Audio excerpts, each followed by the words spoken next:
Toyota's engineer. Wow, what a dramatic Hong Kong E-Prix this has been.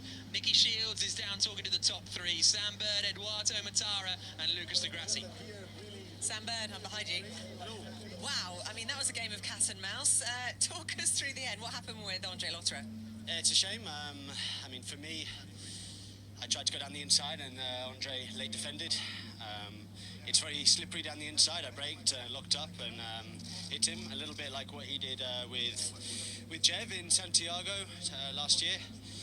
It's a big shame, but you know, my heart goes out to him. He drove a great race.